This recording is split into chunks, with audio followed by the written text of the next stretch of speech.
Now, for my next number, I'd like to return to the Classic.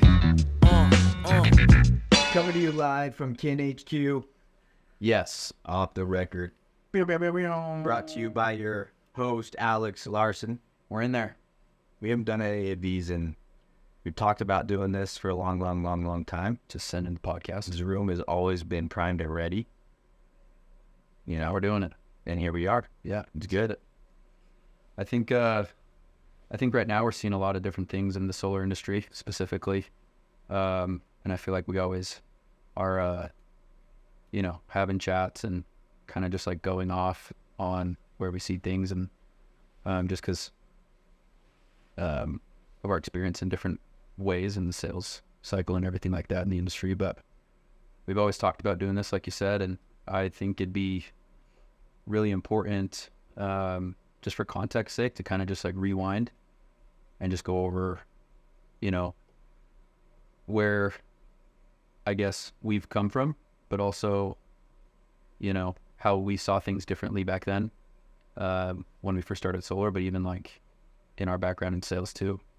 And just talk about that growth, because I think it's super valuable for a lot of people that maybe are getting dominated by just the solar industry in itself and just like that world, but also just the door-to-door industry and like where we fit in, So turn the clock back for me and just talk about, I guess, first, where you saw the offering from Kin back then, Icon, where you saw things and how maybe things came true or things were different than how you saw them.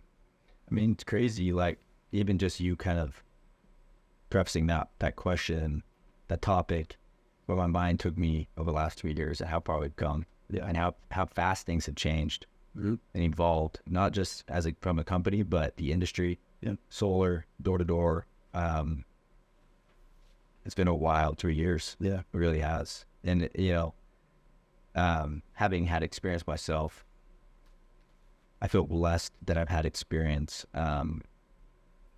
selling different products during my door-to-door tenure at multiple different companies.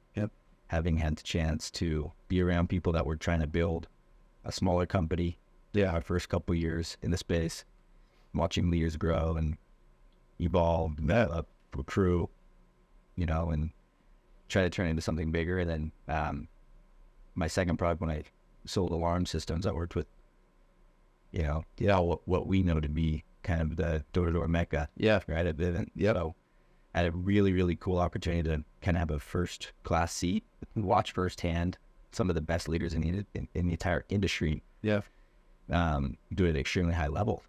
Learn from some of the best. I had great leaders, great manager. He was a high-performance sales rep himself, which pushed me, and I competed with him, and, it obviously helped me become a better salesman and a better leader, and actually really dive into really committing my time into building a career in the space. I didn't know that I would do it in solar necessarily. I thought I'd do it in alarms. That's what existed back then. You heard of roofing and you heard of solar, and kind of people would talk about the money you could make, but I think it was the best kept secret back then. People were still making the money that they were, as long as companies were for installing, but they wanted to keep it hush hush. Right. And then lo and behold, I had some buddies that were selling solar kind of in the off season, between summers. It was when I was building a house in Utah, and decided, heck, might as well just go out there and see what it's about. So.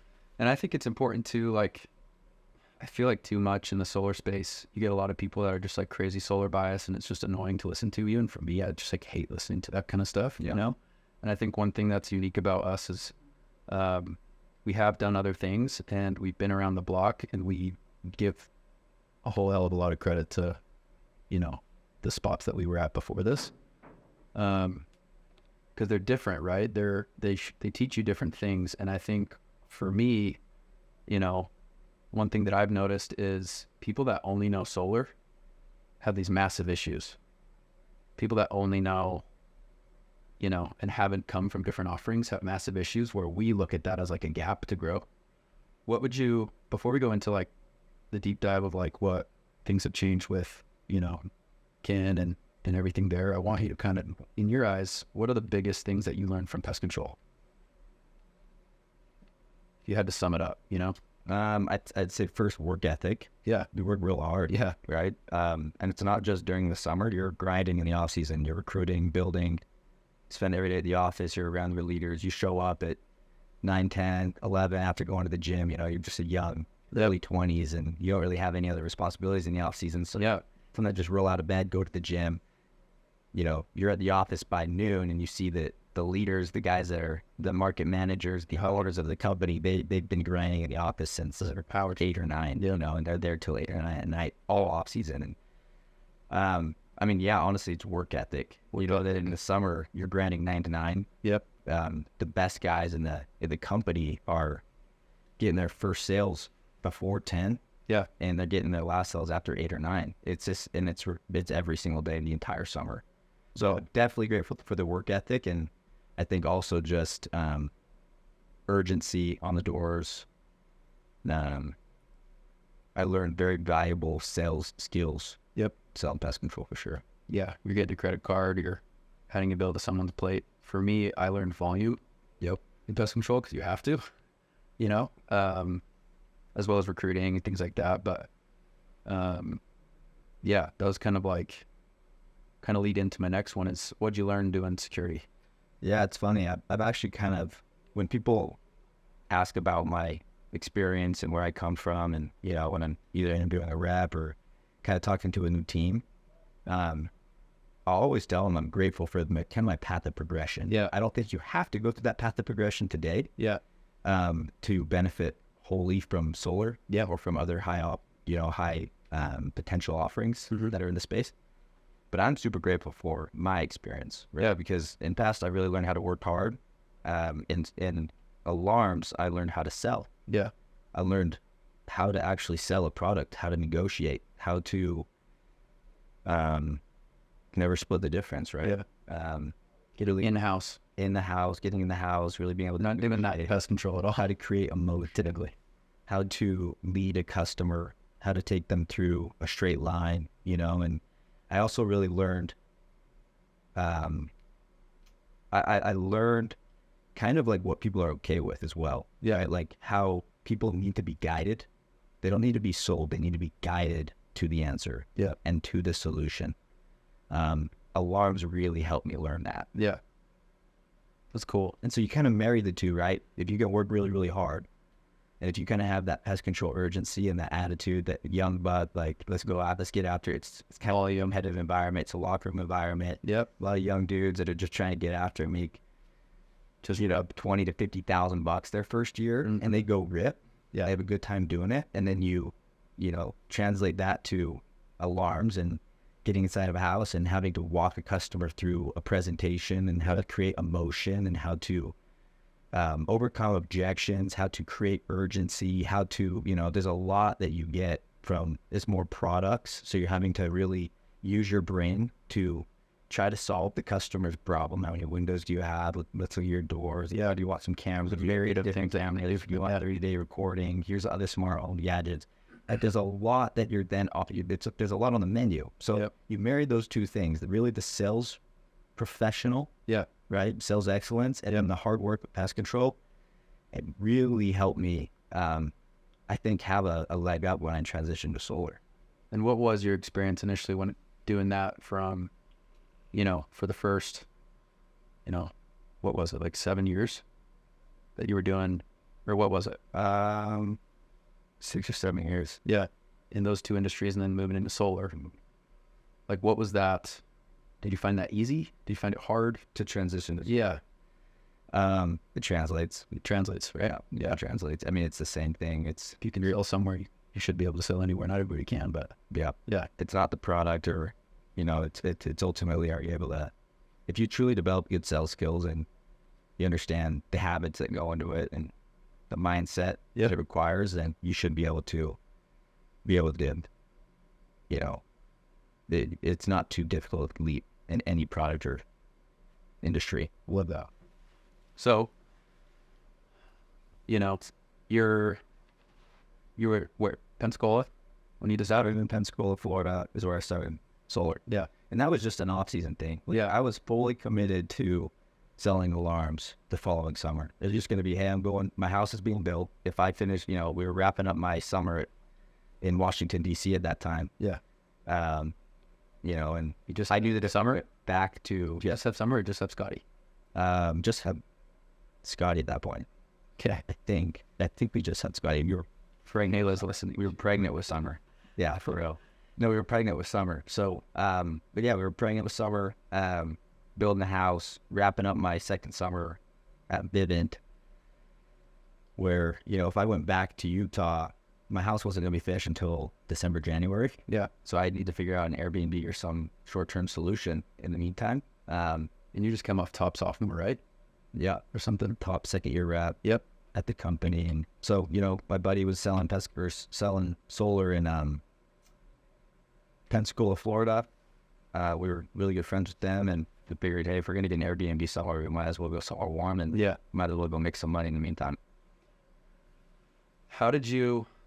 Yeah, I mean, I don't know if we even want to dive into like the nitty-gritty details of like what that looks like, but what did you think after 6 months of doing that? Because I remember you telling me when I first came on was like, and it was something where I had the same heartache, like with pest control. I had a couple kids, with another one on the way. Didn't know what I was going to do because I just hated that schedule, right? Of like the ramp up.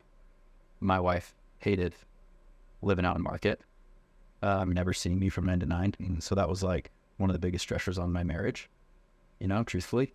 And so I remember when I came on, something that was impactful was you're like, I have $1 million skill set, like, and it's more of as a rep, it is an easier schedule on you and your family for solar, which truthfully, I don't think is a bad thing.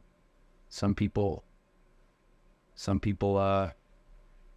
in their opinion, might think that's a bad thing, and it's like, shame on you. But in order for me to stay married and have a healthy relationship, and I think, a lot of guys are similar, is like, how do I have that opportunity for my family to also be a good dad? Because I don't know. I don't think that you can do it in 30 minutes to be a good husband and a good dad before everybody goes to bed and your wife still stays in bed with you. I just don't know how that's done. Yeah. So that was my major reason for pushing the solar. Mm-hmm. It's different for some of these young guns, but what was your experience that first 6 months? Like, try and think back, like, what was your first experience 6 months? Like, what was your vision for life moving forward from there? Yeah, it's funny. I mean, so when I got to Pensacola, I didn't really know what I was getting into. Had almost no understanding of solar, potential earnings, or what that would actually look like. I just wanted to keep selling and be in Pensacola, Florida, and I knew my buddy was doing pretty good out there. Yeah. So got out there, started to shadow him, learned the ropes a little bit. After probably a couple of days, I started to sell myself. And I started to play with my calculator. Yeah. And I started to play with some numbers, and you tell me what numbers to plug in, and it's 10 kilowatt system, and you sold it at this, you make this, and now you do that by 3 because you're going to sell 3 this week, or you had sold 3 this week. Now, what does that number say? Wow, look at that. That's how much you just made in 3 days of work. Yeah. Right. And then you start to, when you see that number, we've all done the calculator scenarios in solar. That's what's funny about it. You start seeing those numbers and you start to wonder, this is too good to be true. Like, how is this possible? This is insane. If I could do that in my first 2 days here, dude, what could this be? Like, this is legit. Like, this is half as good as he's saying. Like, let's say he's lying on 50% of the things he's telling me. The company's half as good as they say they are. The opportunity's half as good as they say. Bare minimum, yeah. It would still be 3 to 5 times what I made at Vivint. Yeah. Right? And that kind of blew my mind. And honestly, how the story goes, you asked about my first 6 months. What ended up happening was my first 8 weeks selling solar, I think it was 6 weeks. My first 6 weeks in solar, I made more than the entire summer I made at Vivint. That last summer. Sell a smart home. Yeah. Right. So, crazy. Never really looked back, and my leaders never blamed me. Yeah. I think at that point, there was starting to be a lot of the best kept secret was starting to become known. Yep. And people were starting to look outside and starting to hear about the solar opportunity. Yep. And I think, you know, the company you're with matters. Everybody can say they're selling this and do the calculator game and show how much they're going to make. But unless you're getting the installs, Doesn't matter. it doesn't matter. Like, they're not getting paid.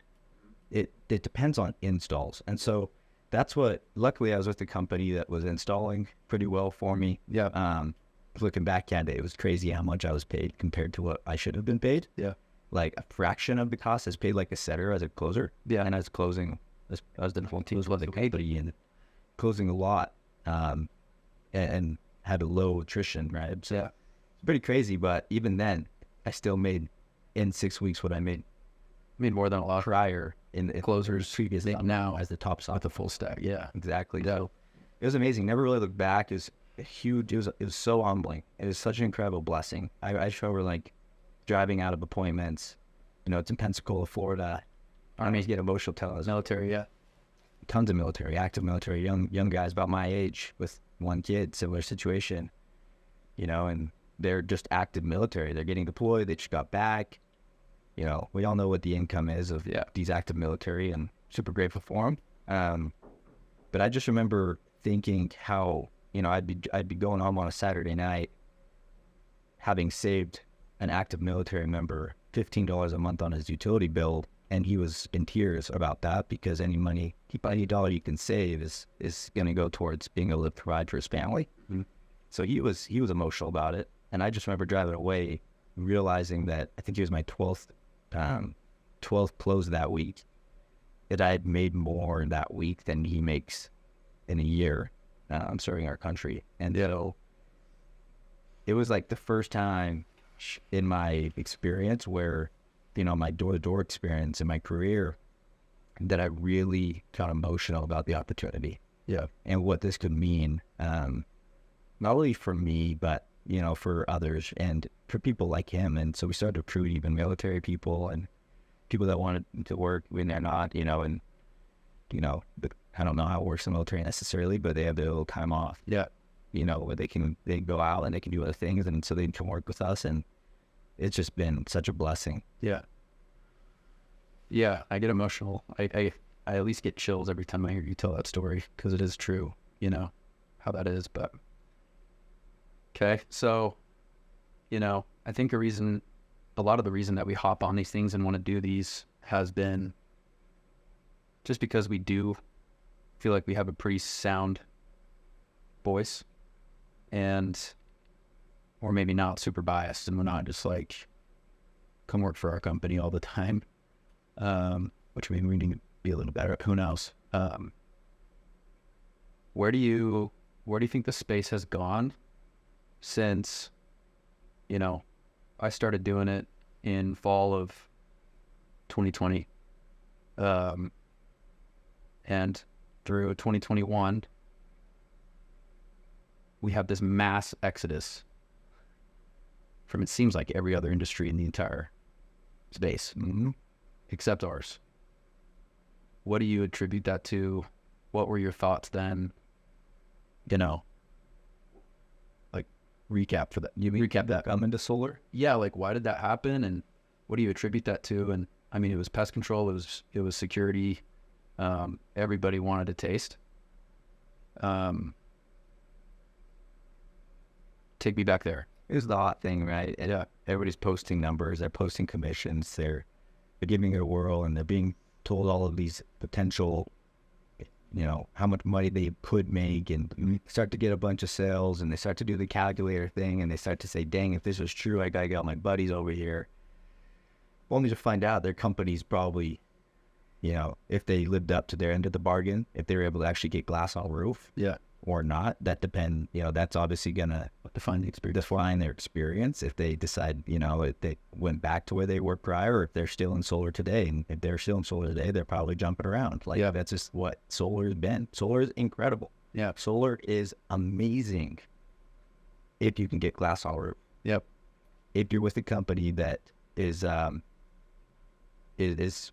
gonna pay you what they said they were gonna pay you. if they're not nickel and diming you for adders. Yeah. Solar is amazing if you have good back-end fulfillment. Yeah. Right. And so I think we saw that huge exodus into solar. People wanted to experience it. They wanted to taste it. They wanted to see if it was legit. Most people didn't have a good experience.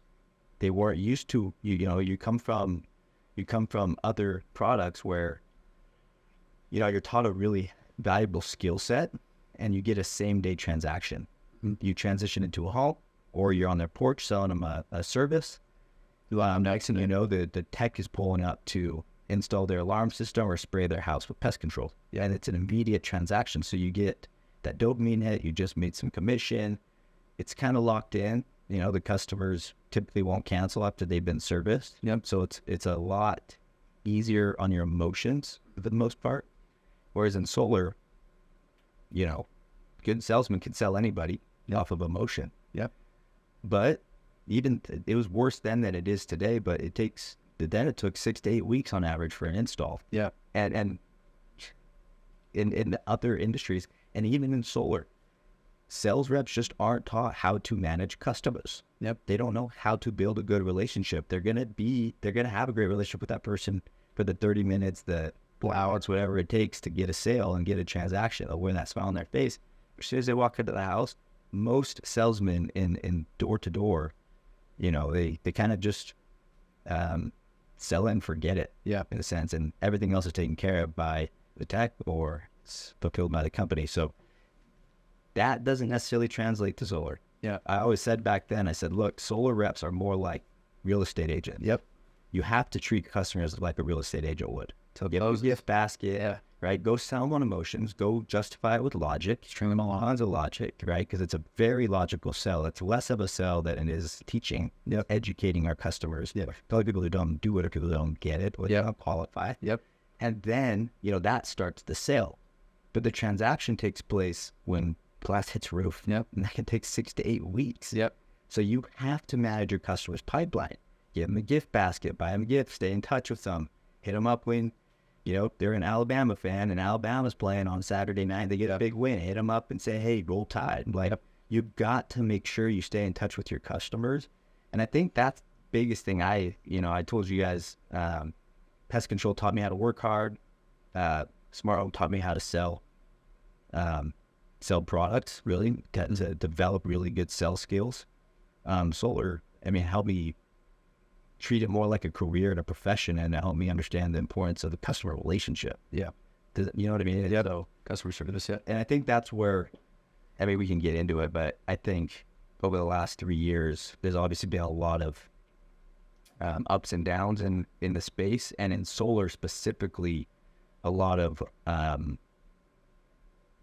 it's crazy, the gap between companies that are thriving, companies that keep failing, right? Mm-hmm. And the reps that have great experience and the reps that don't have a good experience. Like, you see both sides of it. Yeah. It's not consistent. And there's patterns to it for sure. And one of those patterns are, if a sales rep isn't willing to manage that customer relationship, of course they're gonna have a bad experience. Yeah. If the installer can't install solar and they can't do it in a efficient timeline, Yep. of course the rep's gonna have a bad experience. Of course the customer's gonna have a bad experience. And so I think where I was really able to thrive, and I feel like I was well positioned to start a solar company myself, was that I had experience in each of the different products in door-to-door, working with great companies, kind of younger startup companies, working with the biggest companies, working with younger leaders and the bigger leaders, working with, young company customer service and customer experience, and big company customer service and customer experience. And I was able to kind of marry everything. And, that's ultimately what kicked off our company. Yeah. I said, hey, this is opportunity. Best opportunity I'll ever have in my life. There's so much that that's covering, I look at it for me as like, there's different periods of time where there's different issues at hand in the space, especially with what we do with solar.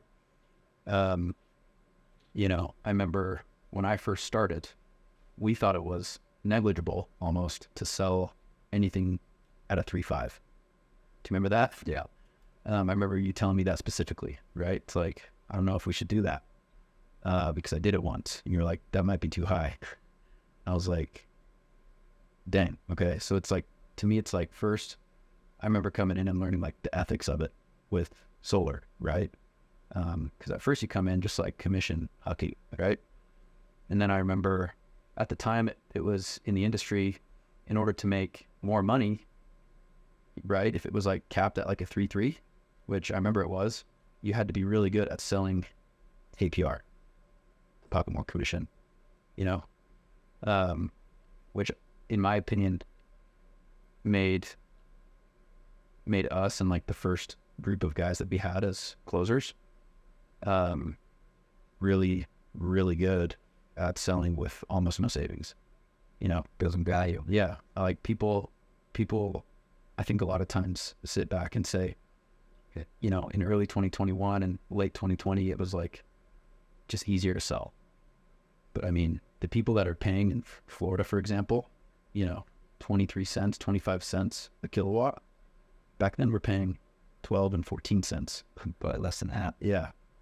So it was really apples to apples to what we're seeing now with like the bank rates going up and all that stuff. And in my opinion, there's a lot of things that happened moving forward in that year of 2021, like late 2021 going into 2022, which caused a lot of this like ripple effect from these reps who are maybe in like a dream state, 2021 going into 22 and now 23. Yeah. Now it's like, now they're just hopping around like, you know, crazy people. And we'll get there. But what do you think, you know, in middle of 2021, where did you think the industry was going to go in terms of solar? Right? Yeah, middle of 2021, so post-COVID, Kinda, you know? Yeah, I was still kind of in the midst of COVID.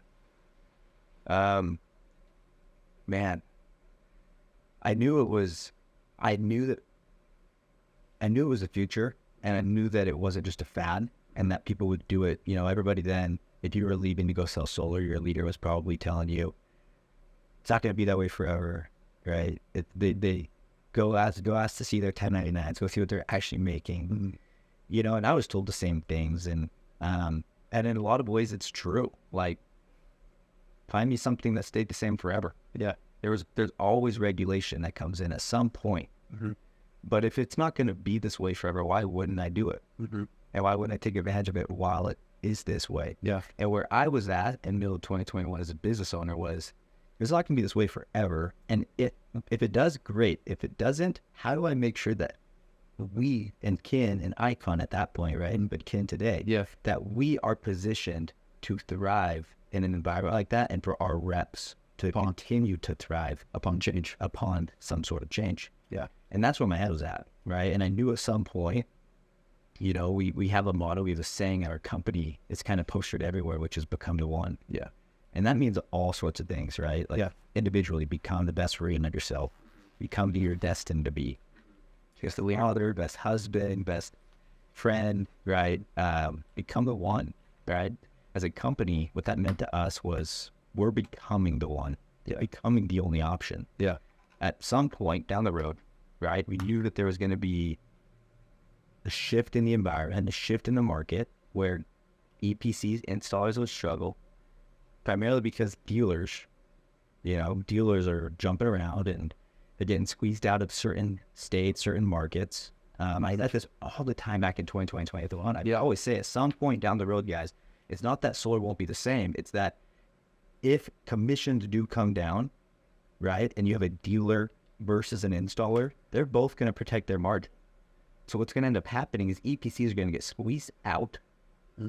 Dealers aren't going to be able to make enough money because EPCs, the good installers, are going to want to have a higher red line, and dealers aren't going to be able to make the margin that they have to make because they've already overcommitted to the reps that are experiencing from the other solar. Yeah.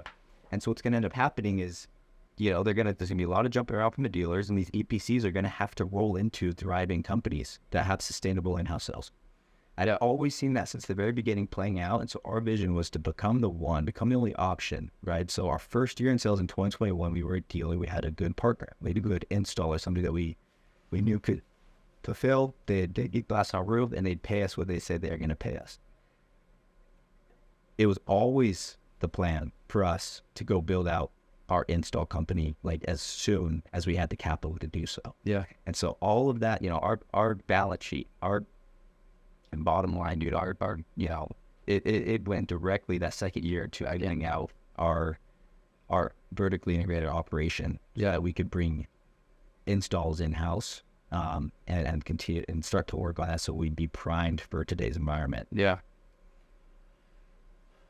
Yeah, gosh. I feel like there's a lot of things that come to my mind. Yeah. One of the biggest things that comes to my mind is like, I feel incredibly lucky that I came on when I did, because selling wasn't easy. If that makes sense. Like, having to sell low savings to a customer. And then in 2021, it's like you're selling a 149.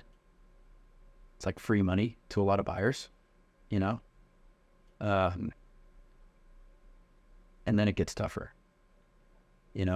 We knew, and you would always say it, is that, again, those things are going to crunch, right? But talking to somebody who's, a lot of times, a lot of the reps that we had, and even,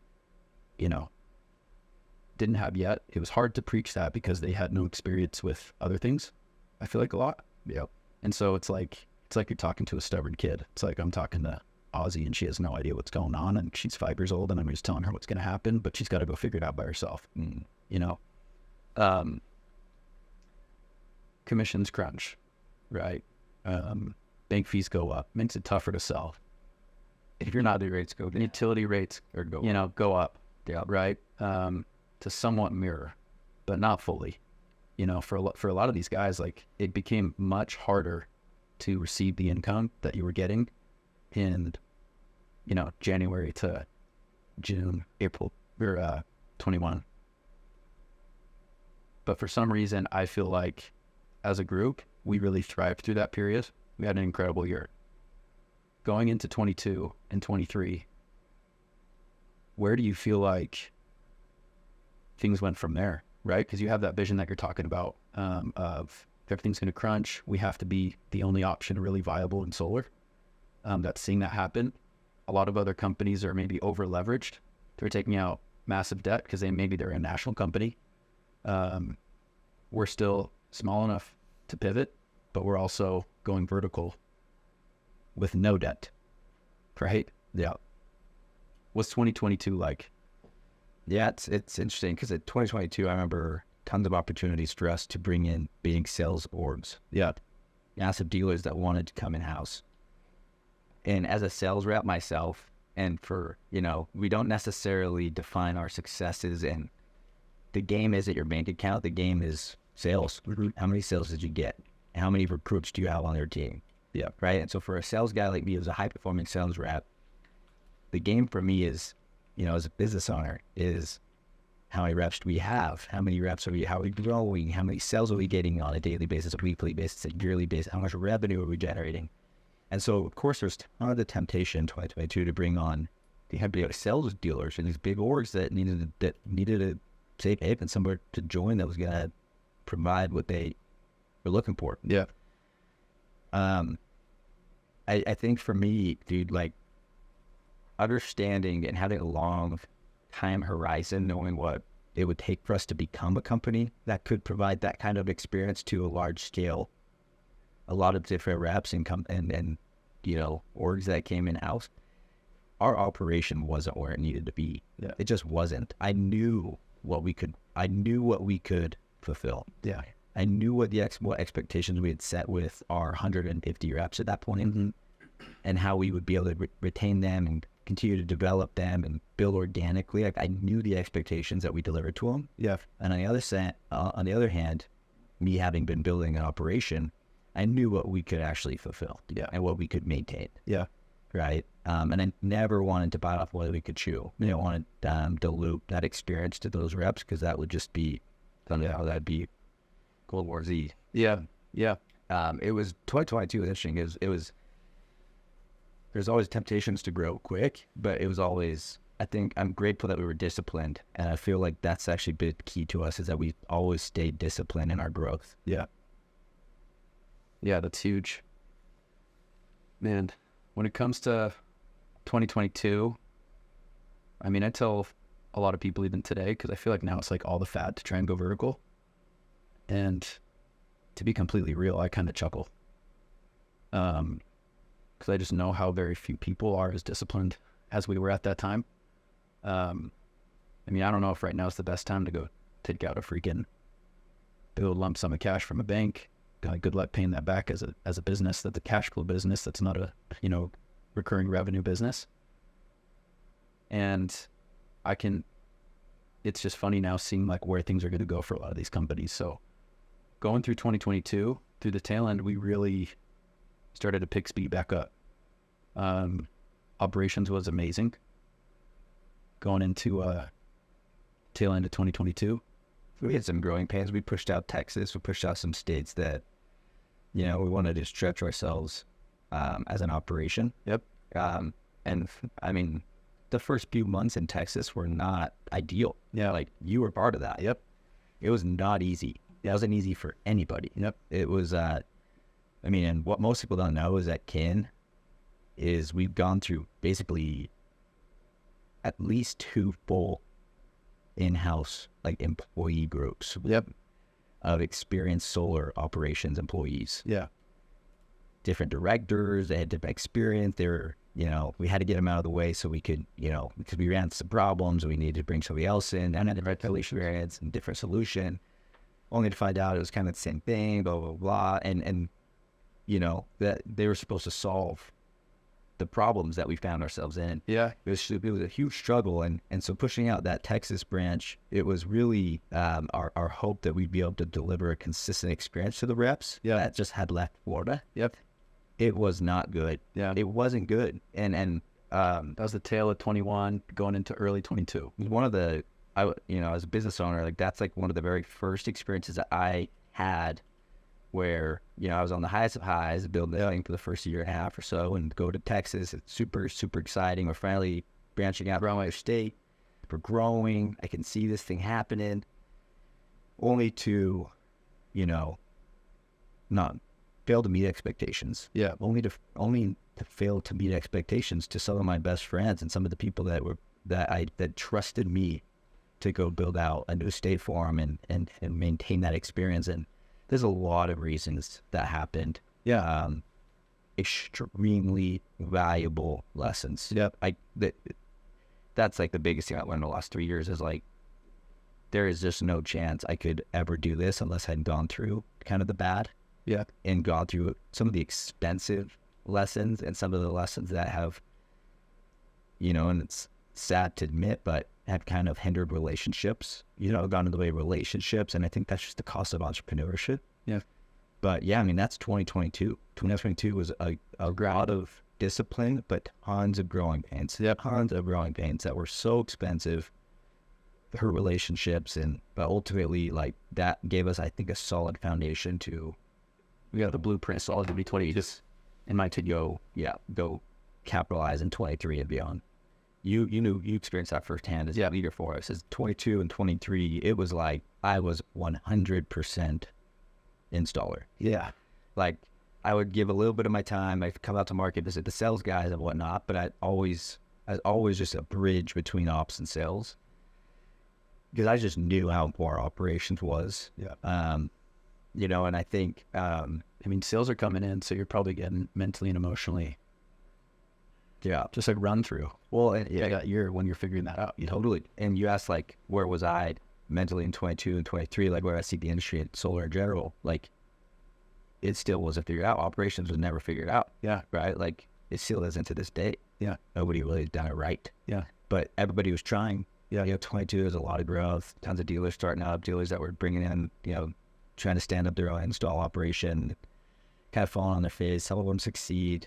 There's obviously patterns. This is why they succeed versus why they don't. But 22 is a lot of that. And I just kept my head down building an operation. Yeah. You know, because we lost reps. Yeah. We recruited a lot of reps. But my head was at is I'm not going to change things and change my why and where my priorities are simply because of what the reps need today.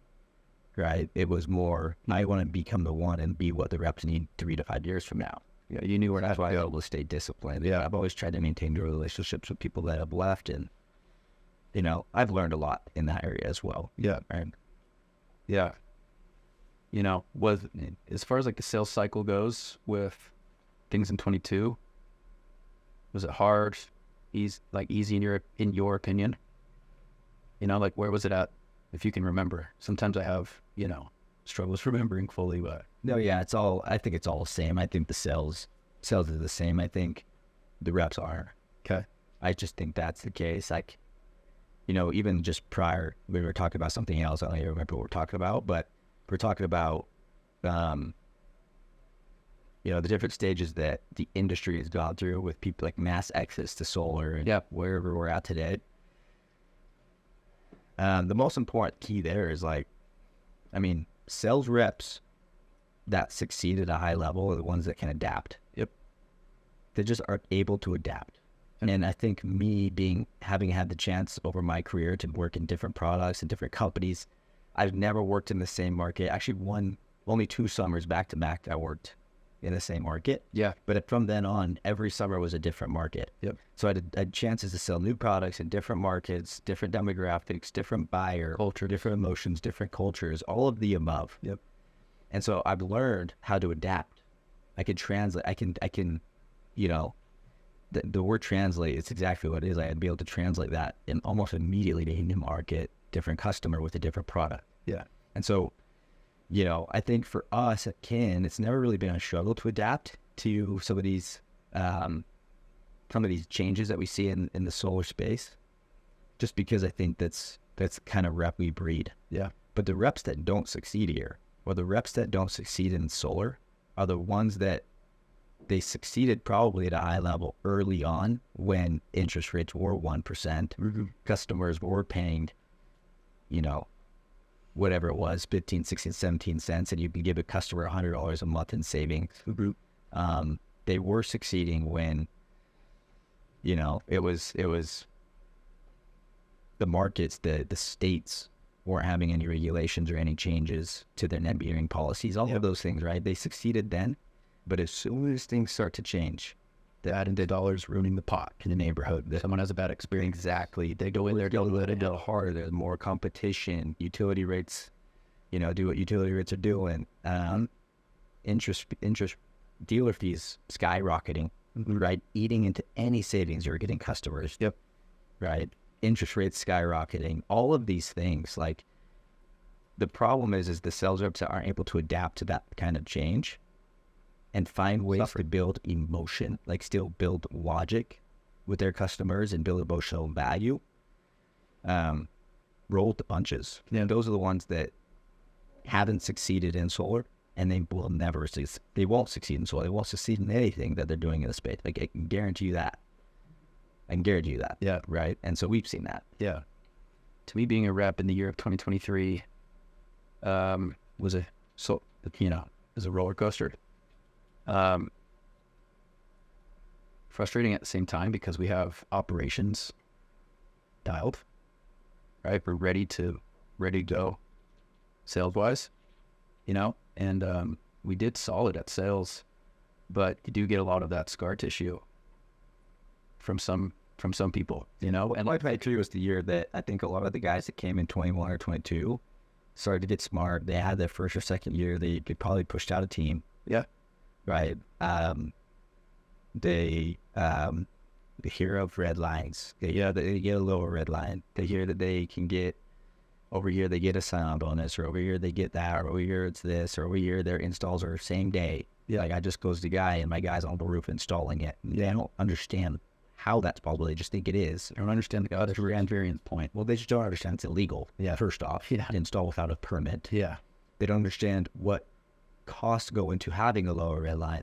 Yep. It's a give or take. Yep. Right. And so I think 2023 was very, I think 2023 was definitely a lot of that. A lot of the younger reps that had a couple years under the belt now in solar, who Think they're wise. try to outsmart the opportunity and try to do it a little bit different, try to innovate a little bit differently, and got a little bit greedy probably. Yeah. And it's too bad that that's the case, but I mean, it exposes all sorts of different problems and, you know, and leadership and, and, you know, dependability for sure. Yeah. I feel like 2023 was at like the crux of everything. Like you're saying, like everybody's got, it feels like unlimited money, especially these, you know, dealers and installers. It's like unlimited money. This is like going into June and July of 2023. I feel like, because that's when you're hearing all these people getting smart, like you're saying, and going through that. Then it's like the fall of 2023 hits. You know, everybody's coming off their summer. You know, the guys that stuck through it, like good on them. They're in situations that are good. For the people that didn't, they're getting smacked around. You know, and there's a lot of reps that, you know, you and I can think of that happened to. They're not getting paid. They're not seeing that stuff happen. Now, you know, to me it's a situation where in going into 2024, it's like an area of like, there's a huge gap that can be filled. You know, people think solar's like figured out.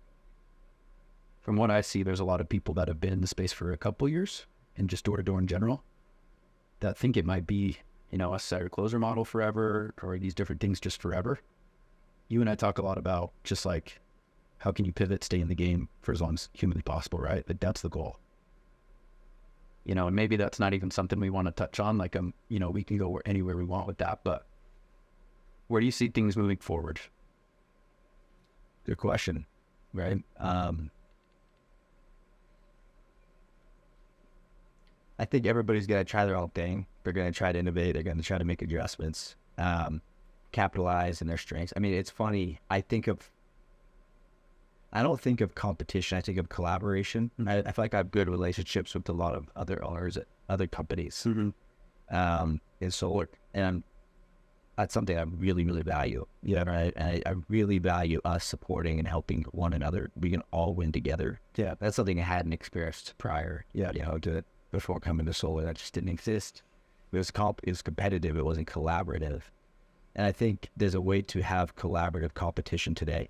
Yeah, but it leads with collaboration, right? And how the more we can collaborate, the more that we can work to solve some of the industry's leading problems. We can solve the customer experience problem. We can solve funding problems. We can solve all of the different problems, right? It's a race to the bottom, right? All of these different issues that we're seeing in solar today, the more this industry will thrive, right? At the end of the day. So I think the outlook on solar has never been better. Yeah. At least with I think there's less fish in the pond. Yeah. And there's less that will survive. Yeah. Right. And I think the good will. Yeah. Like the good people that are collaborative, that collaborate will survive, and they'll strengthen each other and they'll find ways to work with each other. I think the biggest problem today that exists in the solar space, if I'm being honest with you, Alex, is, I mean, it was exposed with the environmental changes, with the market shifting, with states changing their policies, with, you know, dealer fees skyrocketing, interest rates going up, harder doors. Right now, it's presidential year, right? Like, there's a lot that's going into it. We know what happens, right? People they're slow to make decisions. They're a little bit more apprehensive at the door. Like the biggest problem in space that exists today is, I think, solar lacks the talent at the door, right? It's in today's environment where people are educated. It's not a whole, oh, you've never heard of net metering? Oh, that's what we're it's this brand new program. It's a brand new program. Yeah. You know, and I'm kind of the messenger type of pitch. It's, people are struggling with that. Oh, it's the solar? Heard that before. Oh, it's solar, slam the door in your face. Yep. You sit down with the customer as a closer, and you're competing against 5 other quotes every time. Or their friend had a bad experience. Yep. Or their friend has a great experience, and, you know, they're going to sit down with their company, right? Or they read this article, you know, you go to, say, Florida, insurance is it's funny, we had a call this morning with our leadership group about insurance in Florida, and, you know, you ask any insurance company, and they don't want to touch it. They don't want to touch it, but they'll also admit It's because they don't know enough about it. They don't know why their policies are being written the way they are. It's just interesting, right? And so I think what we lack today is we lack sales excellence, first and foremost. We lack a great door-to-door rep, a great setter. That as you've seen is the top talent in the last 3 years in solar, they want to become a closer as fast as possible and stop doing exactly what got them there. Yeah. They stop knocking doors. Yep. Right? And we see that in our leadership, right, in the space. Yeah. The leadership, if they're not able to be the example and help the team adapt to some of these changes, what's going to happen? Their reps are going to stop succeeding. They're not going to get sales. Their deals are going to cancel, and they're going to go to a different company. They're going to go somewhere else. They're going to go look for a different opportunity. And then that leader who wasn't able to actually go affect the change that was important for that office to succeed and to continue to thrive and to adapt to the market, he blames the company. He thinks he can do it on his own, blah, blah, blah. Didn't have the resources, the tools, the training for my guys to succeed. And I think that's what's happening, right? So you have very young, inexperienced leadership who's not willing to knock doors. They're not willing to stay relevant on the doors. It doesn't matter if you knocked doors last year, 2 years ago, 3 years. It doesn't matter if you were a top rep 5 years ago, right? If you can't get on the doors tomorrow and help your reps succeed and help them figure out the pitch to overcome the insurance objection that is relevant today and it wasn't 5 years ago. Yep. It doesn't matter. It doesn't matter anything else, right? You have to be able to be that change and affect that change and help them see success tomorrow and adapt tomorrow, right? Doesn't exist right now in solar. I think, it's the same with if you keep talent on the doors, if we can create a competitive environment where setters are hungry, they're excellent salesmen. Mm-hmm. I think the barrier, the transaction needs to be adjusted in solar, where the setter transaction takes place when somebody says, yes, I'll sit down for an appointment and here's my power bill. Yeah. Right? That's the transaction. Yeah. That's all you need as a door-to-door rep. Yeah. To feel like you got to win in solar as a setter. Yeah. Whereas in other products, you're getting a credit card. Full cycle. You're getting through a bunch of no's. You're getting through somebody that does it themselves, and you're still getting a credit card and a same-day spray. Yep. You're forced to learn very valuable skills and to do hard things and to ask for hard things and ask for do uncomfortable things. Yep. I think is the key, which is obviously going to improve your skill set. It alarms I don't remember selling a deal on the porch ever. Yeah. Right? You get inside the house. You're almost sometimes guiding people into their own home. After they told you no. Yep. You're in the house now in front of the spouse who's like surprised, who's this guy in my house? He just took his shoes off. Is he here to stay? Yep. Right? You're doing uncomfortable things, but you know that's how you get a sale. It's how you get your transaction. You're forced to improve your skill set to get a transaction with these other products, and we kind of lack that in solar. So I think the key to continued success in door-to-door solar, when it comes from the sales, like the door-to-door sales perspective, as well as the leadership side, it's gonna stay on the doors. It's door-to-door excellence. I think leaders have to have relevancy on the doors. Yeah. I think that's the biggest thing that we are shifting towards. And it wasn't that way a few years ago, right? If you remember, and it's funny because I'm so grateful for the other products. Like, I'm not competitive against pest control or alarms. It's just not how I operate. They get out of my life. Yeah.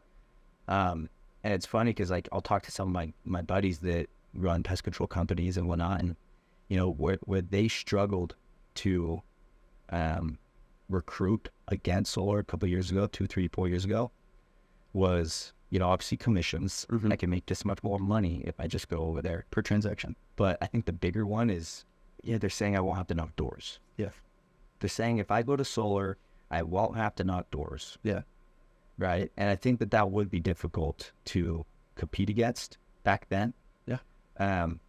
And so, the people that you're seeing today in solar are the people who left their last companies, their last products. Almost one of the biggest reasons they're in solar today is because, hey, if I go to solar, I don't have to knock doors. Yeah. And so now here we are, year 3 or 4 at Kin. We're 3 or 4 in this industry. Things are changing. I don't think it's just here. I think everybody's going to have to get back on the doors. Yeah. And everybody has to stay on the doors. And that's, I think, probably the biggest problem for a lot of the people in solar is, they just don't want to do it. They don't want to do it. Right. And for me, I love door-to-door industry has changed my life. It completely changed who I am, how I think. It opened my eyes to entrepreneurship. It opened my eyes to different possibilities, networks, everything, right? Yeah. I love the doors. I have an extremely soft spot, like a very sacred place in my heart for the doors, and I love it. It changed my life, right? So the doors will always stay relevant, and I feel like for a company that we were to build, it would only mean something if we were the example, if our brand was known as the door-to-door, the sales excellence company in solar. Yeah. Right. Yeah. So I love that. I feel like, when I think about where we started and where we've been and, everything we've top to bottom, to me, it's just like, so exciting, because I ultimately just know, like, a lot of people in the same industry are just simply not going to,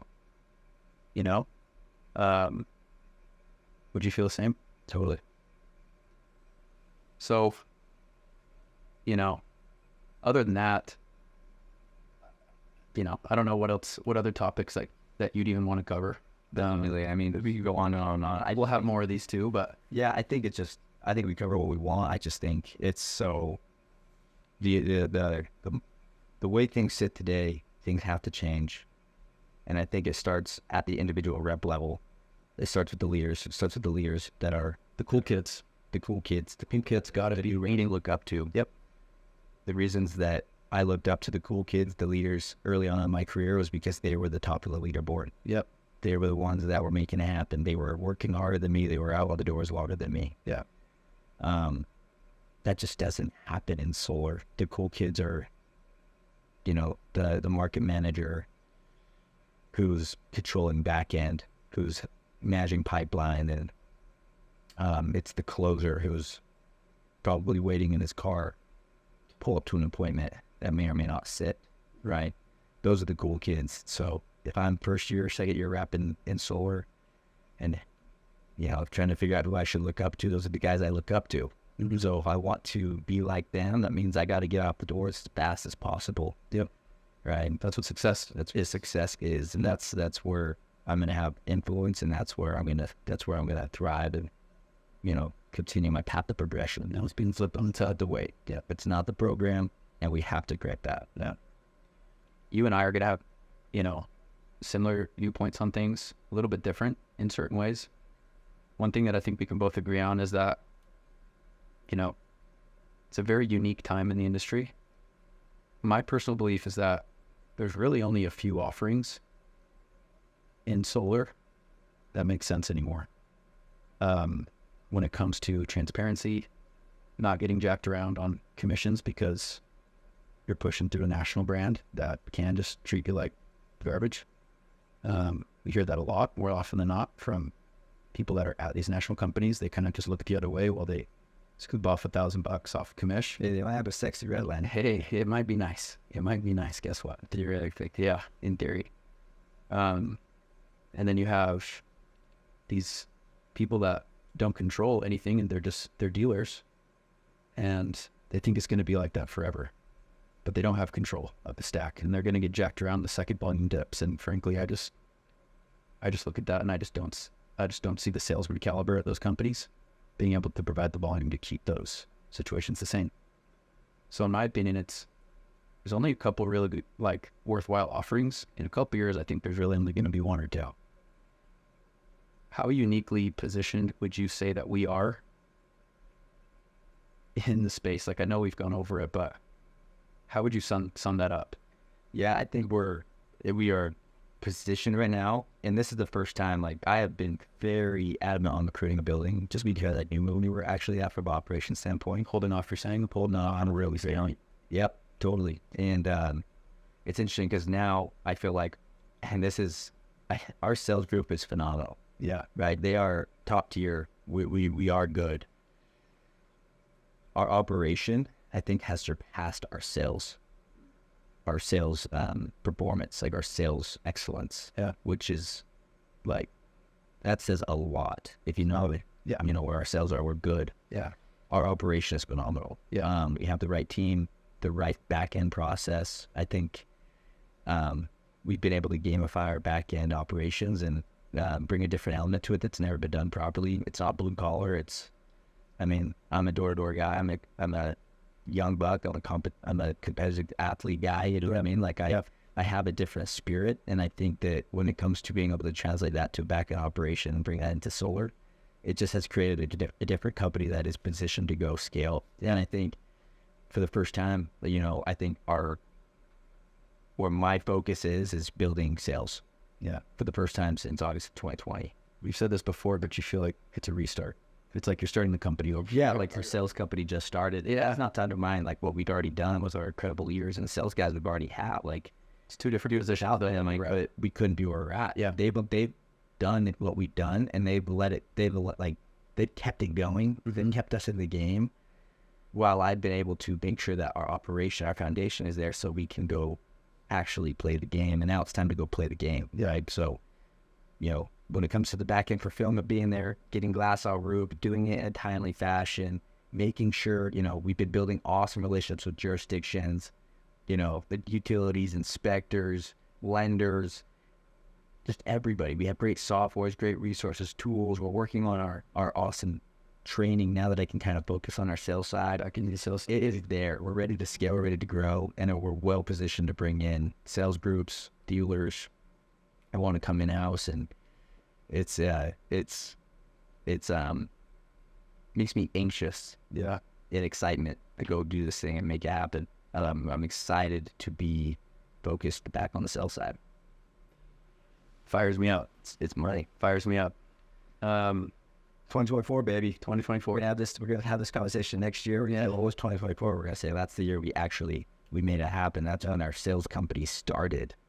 For real though, we blew it up the roof. You know, and I think where we need to be is we just need to be a little bit more vocal, and our Instagram looks good. You know, we have great creative teams, and you know, I think our brand, people know our brand. They know that we have a great brand. But I think if people took a look under the hood, it would. You know, it was funny. I said this to somebody yesterday. Earlier in the company, when we had a great Instagram and whatnot, the reason I brought on great creatives and the people that had made other companies prior, like the biggest companies in the space, look great. Yeah. Is because I wanted to look great. I wanted to fill the gaps and make us look better than we were. Yeah. That's what you have to do as a startup. It's important to look better than you are. Yeah. And you need to buy some time. Yep. For the first time, I think if people looked under the hood, like we are better than we look. Yeah. For real. Yeah. And that fires me up. Yeah. That tells me everything I need to know. We can go scale and go make this thing happen. Exciting times. Is there anything else that you wanted to cover? I think we're ready to rock. Okay. I think that's it.